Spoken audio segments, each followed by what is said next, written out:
Class 12th का human health and disease chapter से drug abuse का टॉपिक बहुत ही इंपॉर्टेंट टॉपिक है, ना सिर्फ सब्जेक्ट और नीड पर्सपेक्टिव से बल्कि हमारे अपनी लाइफ के लिए भी ये बहुत ही जरूरी है। तो चलिए बिल्कुल ही एनसीईआरटी लाइन बाय लाइन से मैं आपको सब चीजें समझाने वाली हूँ, तो आप बिल्कुल बेफिक्र रहिए। क्लास 12th और नीट दोनों का सिलेबस खत्म हो जाएगा। तो चलिए शुरू करते हैं। देखिए सबसे पहले शुरू करेंगे ड्रग्स और अल्कोहल अब्यूज क्या होता है। तो स्टैटिस्टिक्स का जो डेटा होता है ये बताता है कि ये मोस्टली यूथ यानी कि यंग लोगों में पाए जाते हैं, और चीजों को हमें लोग इसलिए भी नहीं छोड़ सकते क्योंकि इनका बहुत कंसर्न्स होते हैं और हार्मफुल इफेक्ट्स होते हैं, जहां प्रॉपर एजुकेशन और गाइडेंस की जरूरत होती है। इसीलिए इसको आपको बुक्स में दे रखा है ताकि यहां पर सेफ गार्ड्स हो पाए, यानी कि आपने आपको आप खुद को प्रोटेक्ट कर पाए और एक हेल्दी लाइफस्टाइल को फॉलो करें, ना कि जस्ट बिकॉज टीवीज और मूवीज में ये दिखाया जाता है तो बहुत ही कूल फैशन है ये प्रॉपर एजुकेशन और गाइडेंस से ही आपको समझ आएगा कि ये कितना ही ज्यादा कंसर्निंग और हार्मफुल इफेक्ट प्रोवाइड करता है। मोस्ट कॉमनली अब्यूज्ड ड्रग्स होते हैं ओपिनॉइड्स हो गए, कैनाबिनॉइड्स हो गए, कोका एल्कोनॉइड्स हो गए। इन सब चीजों के बारे में मैं आपको जानकारी देने वाली हूं। और मेजॉरिटी जो होते हैं वो फ्लावरिंग प्लांट से मिलते हैं। तो ये कहां से उगते हैं? ये खेतों में बेसिकली उगाए जाते हैं फ्लावरिंग प्लांट से, और मोस्टली अगर आप देखेंगे उनमें से कुछ जो होते हैं वो क्या होते हैं, फंगस से मिलते हैं, लेकिन ये इनका बहुत ही हार्मफुल इफेक्ट होता है। आपकी बुक में पढ़ना है। चलिए शुरू करते हैं। तो सबसे पहला जो होता है वो होता है ओपियोइड्स। तो ओपियोइड्स जो एक ऐसा ड्रग होता है जो क्या करता है ना, एक स्पेसिफिक ओपियोइड रिसेप्टर हमारे सीएनएस यानी सेंट्रल नर्वस सिस्टम जो होता है ना, उसमें एक रिसेप्टर होता है। ये क्या करता है, जाके उस रिसेप्टर से बाइंड हो जाता है यानी कि उसको क्या करता है, एक तरह से पकड़ लेता है, जकड़ लेता है। सीएनएस यानी सेंट्रल नर्वस सिस्टम के रिसेप्टर से जाके बाइंड हो जाता है, या गैस्ट्रो इंटेस्टाइनल ट्रैक्ट से हो जाता है। यहां पर जो कॉमनली यूज ओपियोइड्स हैं वो क्या है, हीरोइन। हीरोइन जो है वो कॉमनली यूज स्मैक है, जिसको केमिकली डाया एसिटाइल मॉर्फाइन, जो कि एक व्हाइट ओडरलेस यानी स्मेल नहीं होती है, बिटर यानी कड़वा क्रिस्टलाइन कंपाउंड होता है, इसको हम लोग स्मैक कहते हैं। तो ये क्या होता है, हीरोइन नाम की ये क्या है, ओपियोइड्स है। ओके, ये कहां से मिलता है? ये मिलता है एसाइटेलेशन ऑफ मॉर्फिन से। तो मॉर्फिन का आप यहां स्ट्रक्चर गिवन है, ये बेसिकली एग्जाम्स में नहीं पूछे जाते लेकिन एनसीईआरटी में गिवन है। तो ये जो है मॉर्फिन, इसका एसिटाइलेशन करता जाता है। जब एसिटाइलेशन होता है तब जाके ये स्मैक बनता है, जो कि एक ड्रग होता है। और ये मॉर्फाइन कहां से मिला? तो मॉर्फाइन जो होता है वो latex of poppy plant, that is papaver somniferum जो होता है, ये दिया हुआ है। पॉपी प्लांट जो होता है ना, उसके लैटेक्स से क्या मिलता है, हमें मॉर्फिन मिलता है। और मॉर्फिन का क्या होता है, यहाँ पर एसाइटेलेशन करा के, एसिटाइलेशन करा के क्या बनता है, हीरोइन, दैट इज स्मैक आप बोलते हैं, कॉमनली इसको बोला जाता है। ये कैसे लिया जाता है, यानी लोग जो है इसको अब्यूज कैसे करते हैं? स्नॉटिंग। स्नॉटिंग का मतलब आप समझते हैं? स्नॉटिंग का मतलब ये हो, बेसिकली इसको स्नॉटिंग कहते हैं। तो ये स्नॉटिंग इंजेक्शंस के फॉर्म में लिया जाता है। और ये क्या करता है, क्यों लिया जाता है? ये डिप्रेसेंट होता है और स्लो डाउन कर देता है बॉडी फंक्शन में। फिर कैनाबिनॉइड्स क्या होते हैं? ये एक ग्रुप ऑफ केमिकल होते हैं जो इंटरैक्ट करते हैं किससे, कैनाबॉइड रिसेप्टर से। तो एक होता है कैनाबॉइड रिसेप्टर, इससे जाके ये क्या करते हैं, इंटरैक्ट करते हैं। और ये क्या होता है, ब्रेन में बेसिकली प्रेजेंट होता है। तो ब्रेन का जो रिसेप्टर है ना, उससे जाके ये इंटरैक्ट कर देता है। कैनाबिनॉइड्स जो होते हैं नेचुरली अगर आप देखेंगे तो ये कहां से मिलते हैं, ये inflorescence of the plant cannabis sativa जो होता है। तो नाम ही कह रहा है कैनाबिस सटाइवा, तो इसी सटाइवा से जो होता है ये इनके इन्फ्लोरेंसेस से ये मिलता है। फ्लावर के ऊपरी हिस्सा हो गया, लीव्स हो गया और रेजिन्स, उसको अगर आप अलग अलग मात्रा में मिलाएंगे ना तो अलग अलग पदार्थ बनते हैं, जैसे कि मरीजुआना हो गया, आशीष हो गया, चरस और गांजा होता है। जनरली इसको कैसे लोग लेते हैं वो होता है इनहेलेशन, यानी कि सूंघ के लेते हैं, या ओरल इंजेक्शन यानी खाते हैं। इसका क्या होता है, इससे क्या होता है, कार्डियोवैस्कुलर सिस्टम पे बेसिकली इफेक्ट डालता है। अब नेक्स्ट आता है कोका एल्कनॉइड या कोकेन होता है। कोकेन कहां से मिलता है, Coca plant, that is Erythroxylum Coca से मिलता है, जो कि साउथ अमेरिका में पाया जाता है। ये क्या करता है, जाके इंटरफेयर करता है न्यूरोट्रांसमीटर डोपामिन। डोपामिन क्या होता है, बेसिकली अगर आप देखेंगे इन सब टॉपिक से हटके, तो डोपामिन जो होता है वो हैप्पी हार्मोन होता है। तो जब आप रील्स स्क्रॉल करते हैं या जो शॉर्ट्स स्क्रॉल करते हैं, जो चीजें आपको करने में अच्छी लगती है ना, तो जो हार्मोन आपके अंदर रिलीज होता है neurotransmitter, that is dopamine hormone. तो ये क्या करता है, जो लोग बेसिकली स्ट्रेस में ज्यादा होते हैं ना, ये गलत आदत इसलिए पकड़ते हैं क्योंकि ये कोकेन जो होता है ये जाके इसी न्यूरोट्रांसमीटर डोपामिन को जाके इफेक्ट करता है, जिससे इन लोगों को बहुत ही एक्सट्रीमली हैप्पी ये लोग दिखेंगे, बिल्कुल ऐसे पागलों की तरह खुश दिखेंगे, एनर्जी इनकी बहुत ज्यादा हाई हो जाती है। कैसे लिया जाता है, इसको क्या बोलते हैं, कोक या क्रैक बोलते हैं, जो कि स्नॉट किया जाता है। स्नॉट मैंने बता दिया, इस तरीके से स्नॉटिंग होती है। तो स्नॉट किया जाता है। ये कहां स्टिमुलेट करता है, एक्शन सेंट्रल नर्वस सिस्टम यानी सीएनएस पे करता है। और यूफोरिया यानी कि एक्सट्रीमली चीजें हैप्पी हो जाती है, क्योंकि ये जाके न्यूरोट्रांसमीटर दैट इज डोपामिन से जाके इंटरफेयर करता है, यानी कि उससे छेड़छाड़ करेगा। तो ऑब्वियसली डोपामिन वाला हैप्पी हार्मोन होता है, तो लोग बिल्कुल पागलों की तरह खुश होने लगते हैं, एनर्जी एकदम हाई रहती है। इसका एक्सेसिव डोजेज यानी लोग जब ज्यादा ले लेते हैं तो उनको हेलुसिनेशन हेलुसिनेशन, यानी इस तरीके से ऐसा समझिए चक्कर, बिल्कुल ऐसा पागल जैसा होने लगते हैं ये अदर वेल नोन प्लांट जैसे कि जिसमें हेलुसिनेटिक प्रॉपर्टीज हैं, तो धतूरा और ऑट्रोपा बेलोडोना जो होता है इनमें भी हेलुसिनेशन की प्रॉपर्टी होती है, और कोका एल्कोनॉइड कोकेन जिसको कोक या क्रैक भी कहते हैं, इसमें भी हेलुसिनेशन कर रहे हैं। ये क्या होता है स्पोर्ट्स पर्सन के द्वारा, क्योंकि यहाँ एनर्जी, बेसिकली एनर्जी दे रहा है, तो स्पोर्ट्स पर्सन को एनर्जी चाहिए होता है, तो ये क्या करते हैं कभी कभी कुछ स्पोर्ट्स पर्सन ये इसका गलत यूसेज करते हैं, तो ये होता है बेसिकली कोका एल्कोनॉइड्स। तो यहाँ पर हमें क्या पढ़ना था, तीन बेसिकली मैंने आपको बताया था, कोका एल्कोनॉइड्स, ओपियोइड्स और कैनाबिनॉइड्स जो होते हैं, इनके बारे में मैंने आपको बता दिया है। अब जैसे कुछ ड्रग जैसे बार्बिट्यूरेट्स हो गया, एम्फेटामाइंस हो, बेंजोडियाजेपिन्स हो गए ना, ये भी कुछ सिमिलर काइंड के ड्रग्स ही हैं जो कि कुछ पेशेंट्स को, जो मेडिकल पेशेंट्स होते हैं ना, उनका जो मेंटल इलनेस होता है, जैसे जिनको डिप्रेशन या इंसोम्निया होता है ना, इनको ये ड्रग्स दिया जाता है। तो ड्रग्स एक तरीके से समझिए ये एक दवाई होती है, मेडिसिन होती है। पेशेंट जो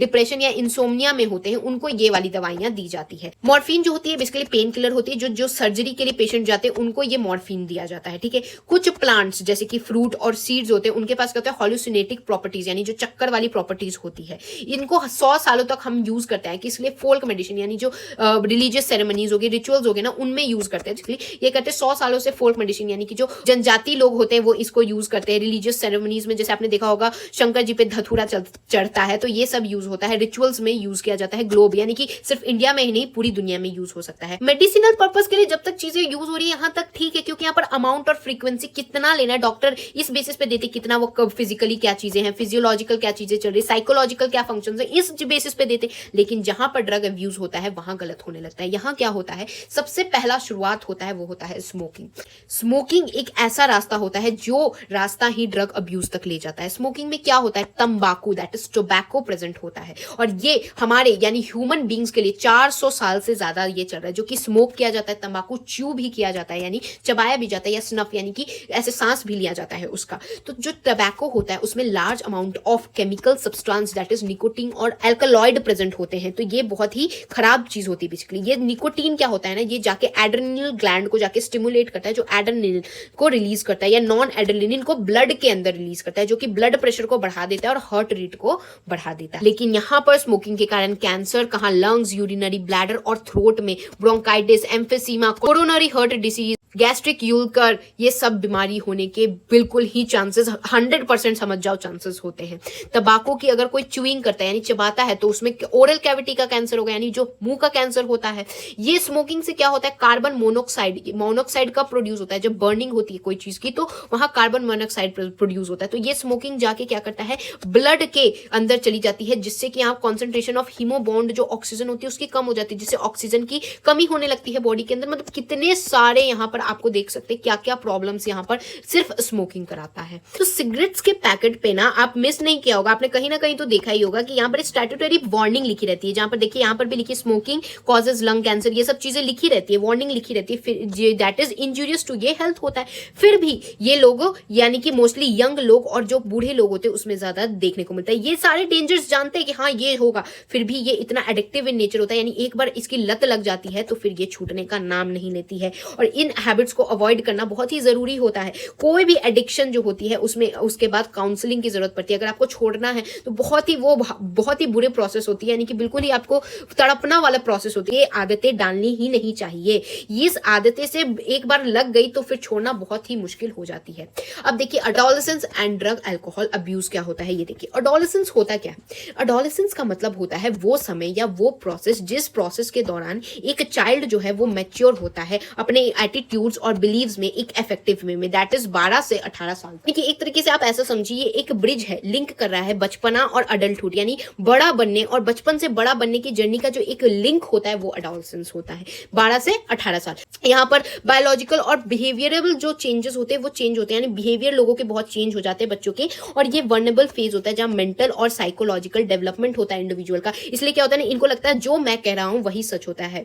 जिनकी क्यूरियोसिटी होती है, यानी बिल्कुल ऐसा मतलब नई नई दुनिया देख रहे होते हैं वो लोग, तो ये अब इनको ना बिल्कुल क्यूरियस होते हैं ये लोग कि क्या हो रहा है, इनको एडवेंचर चाहिए होता है लाइफ में, एक्साइटमेंट चाहिए होता है, एक्सपेरिमेंट करना पसंद होता है, और यही कॉमन कॉज बनते हैं जो कि यंगस्टर, ये जो बच्चे से बड़े हो रहे होते हैं लोग, यंगस्टर्स को यही ढकेल देते हैं अल्कोहल और ड्रग यूज में। ये कितना वर्नेबल फेज है जहां मेंटल और साइकोलॉजिकल डेवलपमेंट हो रही है बच्चे की, क्यूरियस होता है बच्चा, और यही कारण होता है इनके ये गलत लत लगने का। इसीलिए हमेशा ये रिपोर्ट्स बताती हैं कि जो पहला ड्रग या अल्कोहल होता है वो लोग क्यूरियोसिटी या एक्सपेरिमेंट में देखते हैं कि एक बार पी के देखते हैं कैसा लगता है भाई, और बाद में इसको एस्केप करने का एक ये जरिया बन जाता है। क्यों? क्योंकि इसके बाद स्ट्रेस होने लगता है, प्रेशर आता है। ऑब्वियसली यार चीजें बड़ी हो रही है, बचपन से आपके पेरेंट्स ने आपको संभाला है, अब आप अपने पैरों पे खुद खड़े होने वाले, तो स्ट्रेस और प्रेशर तो आएगा ही। तो इसको कोप अप करने के लिए यही गंदी लत ये लोग पकड़ लेते हैं, और जब इनको कोई भी प्रॉब्लम आती है तो जाके अरे यार ड्रग्स ले लिया, अल्कोहल ले लिया। तो ये सारी क्या होती है, मोस्टली ये एक्सपेरिमेंट या क्यूरियोसिटी के बेसिस पे, भाई क्या होता होगा पी के, क्या होता होगा इसको लेके,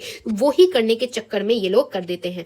कूल और प्रोग्रेसिव होता है स्मोकिंग करना, अरे भाई तू स्मोक करता है भाई, कितना कूल बंदा है, मूवीज में दिखाया जाता है, टेलीविजन में दिखाया जाता है, कोई हीरो भाई मस्त गाड़ी से उतरा स्मोकिंग करते हुए, चीजें प्रमोट करती है यंगस्टर्स को, ये दिमाग नहीं लगा पाते, इनको लगता है अरे मेरे आइडल भाई क्या मस्त ये हीरो था भाई, इस हीरो ने ये काम कर दिया, अब मैं ये करूंगा, कूल हूं मैं तो। और जो नहीं पीता, जो नहीं स्मोक करता, उनको कहते हैं अरे भाई तू तो अभी भी पुराने जमाने में जी रहा है यार, खुल के जी, क्या है ये, हमें तो जिंदगी जीनी चाहिए। यही सब चीजें होती हैं। यहाँ पर मूवीज और न्यूज़पेपर और इंटरनेट का बहुत ही इंपॉर्टेंट यहाँ प्रभाव पड़ता है। अनस्टेबल और अनसपोर्टिव फैमिली स्ट्रक्चर और पीयर प्रेशर। अनसपोर्टिव यानी पेरेंट्स सपोर्ट नहीं कर रहे, बच्चे को कैसे भी छोड़ रखा है, तो बच्चा गलत संगत में चला जाता है। पीयर प्रेशर क्या हो गया, अरे हमारे ग्रुप के सब लोग सिगरेट पीते हैं, तू नहीं पीता, और तू तो कैसा गंदा सा आदमी है। इस तरीके से होता है पीयर प्रेशर, यानी अरे मेरे दोस्त पीते हैं, कहीं मैं नहीं पीऊंगा तो सब मुझे अनुकूल कहेंगे। इस पे ही लोगों को क्या होती है, ये यंग लोगों को एडिक्शन शुरू होती है। अब एडिक्शन और डिपेंडेंस क्या हो जाता है। एडिक्शन मतलब किसी चीज की लत लग जाना, अब मैं उसके बिना नहीं रह सकता। लत लगाना अच्छी चीज है अगर वो पढ़ाई की हो, कि भाई मैं पढ़ूंगा नहीं तो मैं मर जाऊंगा, लेकिन यहां पर आती है गंदी चीजें जहां पर डिपेंडेंस हो जाता है कि अब मैं अगर ड्रग्स नहीं लूंगा, अगर मैं अल्कोहल नहीं लूंगा, लत लग गई है तो मैं मर जाऊंगा।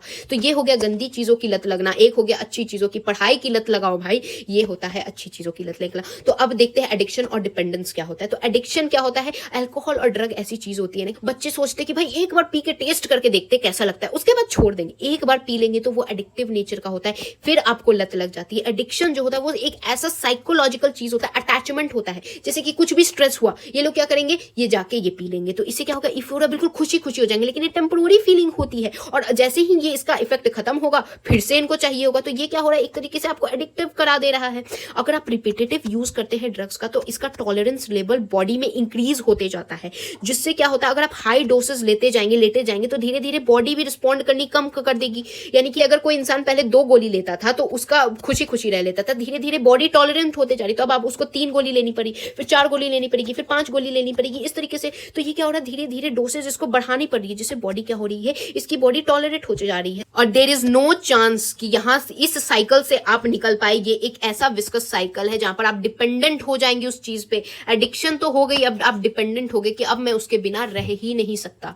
डिपेंडेंस एक ऐसी टेंडेंसी होती है जहां पर बॉडी जो है एक मैनिफेस्ट करता है कैरेक्टरिस्टिक्स को, और अनप्लीजेंट विथ विड्रॉवल सिंड्रोम, यानी वो डिपेंड हो गया। और विड्रॉवल सिंड्रोम यानी कि जब आप उस चीज को छोड़ना भी चाहेंगे ना, तो आपको अजीब सा फील होगा, अनप्लीजेंट फील होगा बिल्कुल ही। अगर किसी ने आपसे छीन भी लिया जबरदस्ती, अगर किसी ने आपको पीने नहीं दिया, किसी ने आपको ड्रग्स नहीं दिए, तो आप क्या होंगे, बिल्कुल ही आपको अनप्लीजेंट सा महसूस होगा, बिल्कुल ही आप ऐसे बौखला जाएंगे। इस तरीके से होता है जहां एंजाइटी होती है, शेकिनेस, लोग कांपने लगते हैं, नौजिया होती है, स्वेटिंग, बिल्कुल ऐसे पसीने पसीने आपने मूवीज में देखे होंगे, जहां पर ऐसा अगर किसी को ड्रग्स या अल्कोहल नहीं मिलता तो ऐसा बिल्कुल तड़पने लगता है, वैसा होता है। और जब तक वो उसको वापस से मिलता नहीं है, वो वैसा ही करने लगता है। ये कभी कभी लाइफ थ्रेटनिंग हो जाती है, जहां पर लोग अपनी जान तक देने लगते हैं अगर उनको ये चीजें नहीं मिलती हैं, और इसके लिए उनको मेडिकल सुपरविजन देखना जरूरी होता है। एक बार जब कोई इंसान डिपेंड हो जाए तो ये सारे सोशल नॉर्म्स को तोड़ देता है। सोशल नॉर्म्स यानी कुछ सामाजिक कुछ चीजें होती है, उसको भी ये तोड़ देता है। खुद को सेटिस्फाई करने के लिए ये सोसाइटी के बिल्कुल ही कुछ नहीं समझता, मारपीट, ये सब के सिचुएशंस भी आते हैं जहां पर सोशल एडजस्टमेंट प्रॉब्लम्स देखने को मिलता है। इफेक्ट क्या होता है, ड्रग और अल्कोहल अब्यूज का इफेक्ट होता है रेकलेस बिहेवियर, यानी बिल्कुल गंदा बिहेव करना, वैंडलिज्म यानी कि बिल्कुल आवारा, यानी बिल्कुल लोफरों की तरह घूम रहे, वायलेंस यानी मारपीट होती है, ये लोग करते हैं। एक्सेसिव डोज ऑफ ड्रग्स जो होता है, इससे कोमा या डेथ भी हो सकती है। क्यों? क्योंकि यहाँ रेस्पिरेटरी फेलियर के प्रॉब्लम होते हैं, हार्ट फेलियर हो सकता है, या सेरिब्रल हैमरेज हो सकता है। तो ये एक्सेसिव के कारण होता है। अगर कॉम्बिनेशन ऑफ ड्रग यानी ड्रग और अल्कोहल का अगर कॉम्बिनेशन लिया जाए, इसका ओवरडोज डेथ कराता है। यहाँ कॉमन वार्निंग साइन कैसे आप पता लगा सकते हैं, बेसिकली टीचर और पेरेंट्स का काम होता है अपने बच्चों पे ध्यान देना। इसमें क्या होता है, कॉमन वार्निंग साइन क्या होता है, अब कोई बच्चा बिल्कुल अच्छा पढ़ रहा है, अचानक से उसका एकेडमिक परफॉर्मेंस गिर गया, यानी पढ़ने में वो बहुत ही खराब होते जा रहा है। अनएक्सप्लेन्ड एब्सेंस, ये नहीं कि बीमार है तो स्कूल नहीं जा रहा है, वैसा नहीं, अगर अनएक्सप्लेन्ड है यानी कि पता नहीं क्यों बस स्कूल नहीं जा रहा है, कॉलेज ड्रॉप आउट कर रहा है, लैक ऑफ इंटरेस्ट, किसी चीज में इंटरेस्ट नहीं दिखा रहा है, जैसे पर्सनल हाइजीन बिल्कुल गंदी तरीके से रह रहा है, आइसोलेशन बिल्कुल अलग अलग सा रह रहा है, डिप्रेशन में आपको देखने को बच्चे को मिले, फटीग है, एग्रेसिव बहुत गुस्से गुस्से से रह रहा है, रिबेलियस यानी हर चीज में ऐसा विद्रोह करने लग रहा है, बिहेवियर में चेंज हो रहा है, डिटियोरेटिंग रिलेशनशिप यानी कि फैमिली और फ्रेंड्स से अच्छे से बात नहीं कर रहा है, हॉबीज जिसमें पहले ड्राइंग गिटार वगैरह में इंटरेस्ट था वो सब हॉबीज वो छोड़ रहा है, स्लीपिंग में चेंजेस आ रहे हैं, जो पहले 9 बजे 10 बजे कम से कम 11 बजे सो जाता था, अब स्लीपिंग पैटर्न में उसके चेंजेस आ रहे हैं, ईटिंग हैबिट्स जो पहले खाना अच्छे से खाता था वो खाना नहीं खाता है, वेट में फ्लक्चुएशन आ रहा है, एपेटाइट वगैरह में, तो ये सब चीजें अगर पेरेंट्स और टीचर्स को बेसिकली ये देखना होता है बच्चों के अंदर। ड्रग और अल्कोहल अब्यूज के कारण बहुत लोग जो होते हैं वो बहुत ही दूर दूर तक यहाँ पर दिक्कतें करते हैं, जैसे कि चोरी करने की करते हैं। अब देखिए पैसे तो घर वाले देंगे नहीं ये गंदी चीजों के लिए, पैसे वो लाएंगे कहां से, और घर वालों से मांगने से पहले तो वो तो पहले छुपा के करते हैं। तो डीलर्स होते हैं बेसिकली इनको फ्री में चीजें देते हैं, एक बार उनकी लत लग जाती है तो फिर पैसे मांगते हैं, और पैसे लाएं कहां से, तो यहाँ पर चोरी की उनको आदत लग जाती है, यहाँ पर फाइनेंशियल और मेंटल स्ट्रेस अब पूरी परिवार को ये लोग देते हैं। जब मैंने ड्रग्स के आपको 3 टाइप्स पढ़ाए थे तो मैंने बताया था ना कि एक तो स्नॉटिंग करते हैं लोग, फिर उनको च्यूइंग भी कर सकते हैं, और एक आपको मैंने बताया था इंजेक्शन से होता है। तो जो ड्रग इंजेक्शन से लिए जाते हैं वो क्या होता है, एक ग्रुप में लोग बैठते हैं, इतने तो पैसे रहते नहीं है कि अलग अलग इंजेक्शन लेंगे, हम हाइजीन मेंटेन करेंगे, नहीं, ये लोग क्या करते हैं डायरेक्ट इंजेक्शन जैसे नीडल या सिरिंज से लगाते हैं, जिससे क्या होता है अगर किसी एक को भी एड्स या हेपेटाइटिस बी हुआ रहता है तो ये कहते हैं एक ही सिरिंज से पूरा ग्रुप ये ड्रग्स ले लेता है, तो जिससे यहाँ पर शेयरिंग होती है इन्फेक्टेड नीडल्स और सिरिंजेस की, जहां पर एड्स और हेपेटाइटिस बी के इन्फेक्शंस आपको देखने को मिलते हैं जो कि फेटल है यानी कि डेथ कॉज कर सकते हैं। अब अल्कोहल का यूज एडोलेसेंस में यानी यंग एज में अगर आप देखेंगे तो इसका लॉन्ग टर्म इफेक्ट होता है, यानी लंबे समय तक इफेक्ट होता है। ये क्या हो सकता है, अडल्टहुड में भी लोग ड्रिंक करते हैं, जो बचपन से सीख गए हैं वो तो बड़े होकर भी ड्रिंक करेंगे। ये डैमेज कर देता है नर्वस सिस्टम और लिवर यानी कि क्राइहोसिस कर देता है। और अगर ड्रग्स या अल्कोहल प्रेगनेंसी के दौरान अगर कोई फीमेल लेती है तो ये फीटस पे यानी उसके बच्चे पे बहुत ही बुरा असर पड़ता है।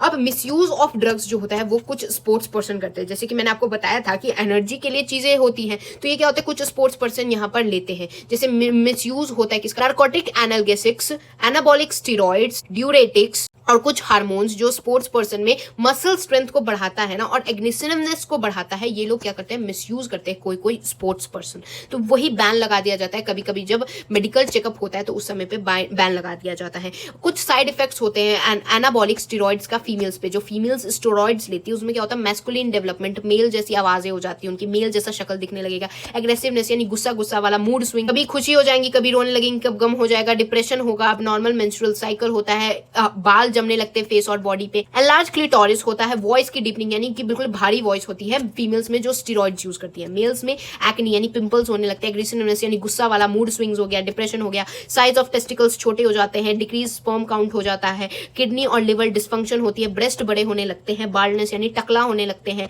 और प्रोस्टेट ग्लैंड बड़ा होने लगता है। इसका क्या होता है परमानेंट विद प्रोलॉन्ग्ड यूज के भी बहुत सारे इफेक्ट होते हैं। अगर बचपन में यानी कि यंग एज में यानी 12 से अगर 18 साल के मेल या फीमेल यूज करते हैं तो यहाँ पर फेशियल और बॉडी एक्नी सीवियर आती है, और जो ग्रोथ सेंटर होते हैं लंबाई हाइट बढ़ने की होती है, तो अगर ये लोग ये सब चीजें यूज करते हैं तो स्टंट ग्रोथ यानी हाइट छोटी ही रह जाती है। इतना हमने बुरा बुरा पढ़ लिया, अब इसको प्रिवेंशन और कंट्रोल कैसे करना है। तो देखिए कंट्रोल तो दूर की बात, पहले तो प्रिवेंशन करिए। क्यों? क्योंकि prevention is always better than cure, क्योंकि इसका क्योर तो आप समझ लीजिए ना के बराबर ही है। यानी कि पहली बात तो आपको दूर रहना इन चीजों से, ये नहीं करना कि एक बार आदत लगा लिया बाद में हम इसको सही करते रहेंगे, नहीं, प्रिवेंशन सबसे पहले जरूरी है। यहाँ हैबिट जैसे स्मोकिंग हो गया, ड्रग्स हो गया, अल्कोहल हो गया, ये सब यंग एज में लोग लेते हैं ड्यूरिंग एडोलेसेंस। चीजें तभी अच्छी हैं जब आप सिचुएशंस को आइडेंटिफाई करें और रेमिडल मेजर्स ले ले, अगर आपको ऐसा लग रहा है कि मैं एडिक्टिव होते जा रहा हूं तो। और यहाँ पर पेरेंट्स और टीचर की इंपॉर्टेंट जरूरी है, पेरेंट्स बच्चों को ऐसे ही खुला ना छोड़ दे और टीचर्स भी ध्यान दे बच्चों के बिहेवियरल चेंजेस में। पेरेंटिंग जो होता है उसमें बच्चों को ध्यान देना जरूरी होता है, एक अच्छे से आपको डिसिप्लिन कंसिस्टेंट रहना जरूरी होता है। इस खुली छूट पे यहाँ पर बात नहीं हो रही, यहाँ बात हो रही है कि कुछ कंट्रोल्स होते हैं जहां पर बच्चों को थोड़ी सी तो आपको केयर करनी पड़ती है कि यहाँ पर पेरेंटिंग का मतलब ही यही होता है। तो यहाँ पर ये हो गया क्या, ये बताया जा रहा है कि prevention is always better than cure. Cure तो आप समझिए कि 0% के बराबर होता है। तो ये कब होता है ना कि हर बच्चे की अपनी चॉइस होती है, अपनी पर्सनालिटी होती है, जिसको रिस्पेक्ट और नर्चर करना चाहिए। कोई भी पेरेंट्स जो होते हैं वो क्या करते हैं ना, कभी कभी पुश करते हैं बच्चों की, अरे उसको देख वो इतना अच्छा पढ़ाई कर रहा है, वो ऐसे कर रहा है, तो उनको इस तरीके से पुश नहीं करना।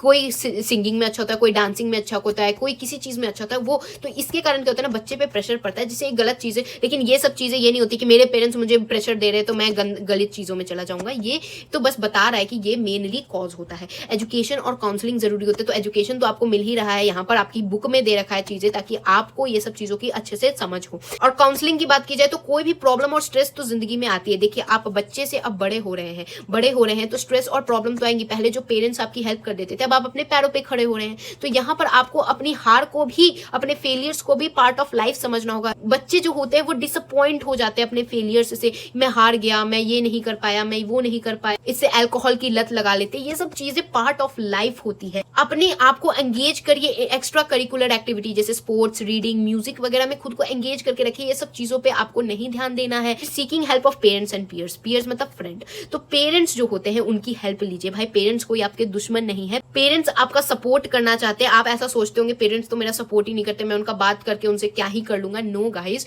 यू हैव टू अंडरस्टैंड कि पेरेंट्स आपसे बहुत ज्यादा प्यार करते हैं, और अगर आपके पास पेरेंट्स अवेलेबल नहीं है तो पीयर्स कम से कम, मैं तो ये रिकमेंड नहीं करूंगी कि पीयर्स को अपनी कोई भी, यानी अपने दोस्तों को कोई अपने घर की बात वगैरह बताए, नहीं तो बाद में आप ही को दिक्कत हो सकती है। जो ट्रस्टेड हो, यहाँ पर भी लिखा हुआ है, देखिए सिर्फ अभी दीदी नहीं बल्कि यहाँ पर भी गिवन है कि क्लोज और ट्रस्टेड फ्रेंड को ही बताइए, यानी कि किसी भी आते जाते को, अच्छा ये तो मेरा फ्रेंड है, चलो अपने घर की बात बताता हूँ, मुझे ये प्रॉब्लम है, और कल से वो आपको उसी बात पे परेशान कर रहा है। तो ये क्या होता है, कोई क्लोज या ट्रस्टेड फ्रेंड को, उससे बेहतर है अपने पेरेंट्स को बताइए, जो कि गाइड आपको कर सकते हैं। यहाँ पर अपनी फीलिंग्स और अपनी एंजाइटी, अपने गिल्ट को अपने अंदर दबा के मत रखिए। आप बहुत अच्छे हैं, यू आर द बेस्ट, और आपसे बेस्ट कोई नहीं है इस दुनिया में। एक बार खुद पे भरोसा रखिए, everything is in your hand. Looking for danger sign, looking for danger sign ये आपके लिए है ही, और साथ में पेरेंट्स और टीचर्स के लिए ज्यादा जरूरी है, जहां पर वो लोग देखते हैं बच्चों में क्या कुछ डिफरेंस आ रहा है, जहां पर टीचर्स और यहाँ तक कि फ्रेंड्स, अगर आप अपने दोस्त में भी, अगर आपको पता चलता है कि मेरे दोस्त ही, मेरे किसी फ्रेंड सर्कल में कोई ऐसा काम कर रहा है, तो यू शुड नॉट हेजिटेट, आप अपने पेरेंट्स या टीचर को ये चीजें बताइए, ताकि कम से कम उसकी जिंदगी बच पाए। तो आपको ये नहीं करना मेरे दोस्ती है तो अच्छा वो इतना खुश है तो चलो उसको खुश रहने देते, नहीं, ये सब चीजें आपको सबको बताना है। एक प्रॉपर रेमेडियल स्टेप और ट्रीटमेंट ताकि हो पाए, और प्रोफेशनल और मेडिकल हेल्प लीजिए। किसी को आदत ही लग गई तो क्वालिफाइड साइकोलॉजिस्ट हो गया, डी एडिक्शन सेंटर होता है, रिहैबिलिटेशन सेंटर होता है, जहां पर ये सब चीजों को छुड़ाया जाता है। अनफॉर्चुनेटली जिसको आदत लग गई है उसके लिए रिहैबिलिटेशन सेंटर भी होता है, तो अभी भी चांस होता है जहां पर आप इस प्रॉब्लम को छोड़ सकते हैं और बिल्कुल ही हेल्दी लाइफ जी सकते हैं। ये क्या हो गई, ये हो गए कुछ कॉज और क्या होते हैं इस तरीके से प्रिवेंशन। तो एट दिस पॉइंट मैंने आपको यहाँ ड्रग अब्यूज के बारे में सारी जानकारी दे दी है। आई होप यू गाइस अंडरस्टूड। ये सिर्फ और सिर्फ आपको बुक में पढ़ने या एग्जाम पॉइंट ऑफ व्यू से इंपॉर्टेंट नहीं है, आपको अपनी रियल लाइफ में भी चीजों को इंप्लीमेंट करना इंपॉर्टेंट होता है। Don't get influenced in movies की, इस हीरो ने तो क्या मस्त भाई सिगरेट पी के एंट्री मारी है, भाई क्या हीरो लग रहा था, क्या कूल दुनिया है। नहीं भाई, ये स्कूल दुनिया के चक्कर में कहीं आप अपनी दुनिया ना खो जाएं। अपनी दुनिया बनाइए, अपनी दुनिया में एक ऐसी दुनिया बनाइए जिस दुनिया में आप खुश हो, आपका परिवार खुश हो। कोई दोस्त अगर गंदी आदत सीख रखा है तो दोस्ती ये नहीं होती कि आप उससे गंदी आदत सीखे या उसको प्रमोट करें, नहीं, दोस्त वो होते हैं जो अच्छी आदतों से खुश हो और गंदी आदतों को बॉयकॉट करे, ना कि आपका साथ दे। ये मत सोचिए अगर मेरा कोई दोस्त मेरी गंदी आदतों में साथ दे रहा है तो वो मेरा बहुत अच्छा दोस्त है, वो तुम्हारा सबसे बड़ा दुश्मन है। तो चलिए, I hope you guys understood. तो meet you guys in the next video, तब तक के लिए thanks for watching and don't forget to like, share and subscribe to my channel. जय हिंद।